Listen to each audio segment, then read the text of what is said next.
Google Trends refers to the path to purchase as rarely linear, and it's more akin to a scavenger hunt.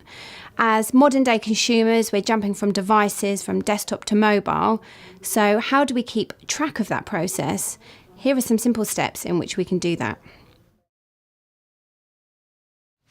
The first step is to consider location and convenience. So you can do this when you're on the website, and you can think about different ways to enhance your user experience. So you could do local stockist levels in your local store, or potentially before people even visit the website when they're on Google.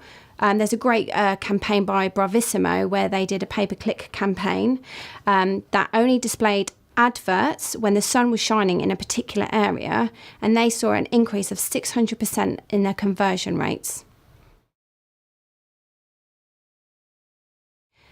The next step is to really think about your consumer and nurture them. You are a trusted resource, and you need to understand that not every single visit to your website is going to result in a purchase. So how can you support that process? One way is to have real stories on your website. So you can look at plugins like Stackler, for example, that pulls in feeds from social media channels, which will then display imagery and real content and real life stories that will really support your process. Search always leads to discovery, and we need to think about the consumer, not just when they're on the website, but the process that happens around that. You can do remarketing, which is an easy way to target a product once somebody's already looked at something on your site. Another option is to think about related categories. So somebody's searched for a particular product, but is there an unrelated category in which you can also capture their interest?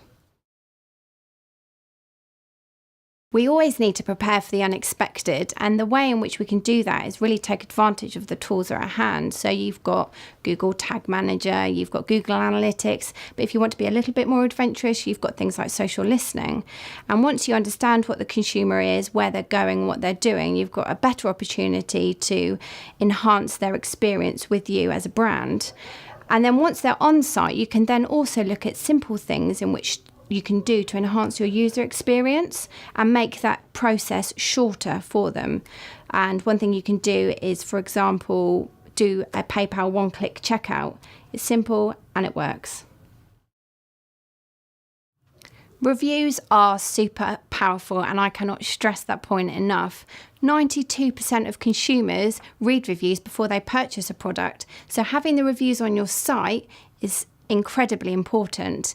And not only that, if you've got a system like Trustpilot or FIFO integrated with your website, you can then also harness those reviews on Google, so it will increase your pay-per-click conversions and then even just your general organic conversions in Google. In our modern society, we need to recognise that mobile is first, and a lot of people have the opinion that people browse but don't buy on mobile. But actually, we can turn that around and make them purchase on mobile by making it easier. We need to centre this around the consumer and their needs. Personalisation is potentially the most important thing that you need to consider on your website and email marketing campaigns, but it is also the hardest one to really get right. If you do it right, you can see an average of 19% increase in conversion rate of your website. And it's incredibly powerful because you can start to understand the segments of people who are visiting your website, who's purchasing, who's not purchasing, and how can you seamlessly improve that user journey for them. These are just a few examples of the simple steps in which you can take to improve conversion on your website. But it's really about looking at the detail, looking at your reports, and then working really hard to improve conversion.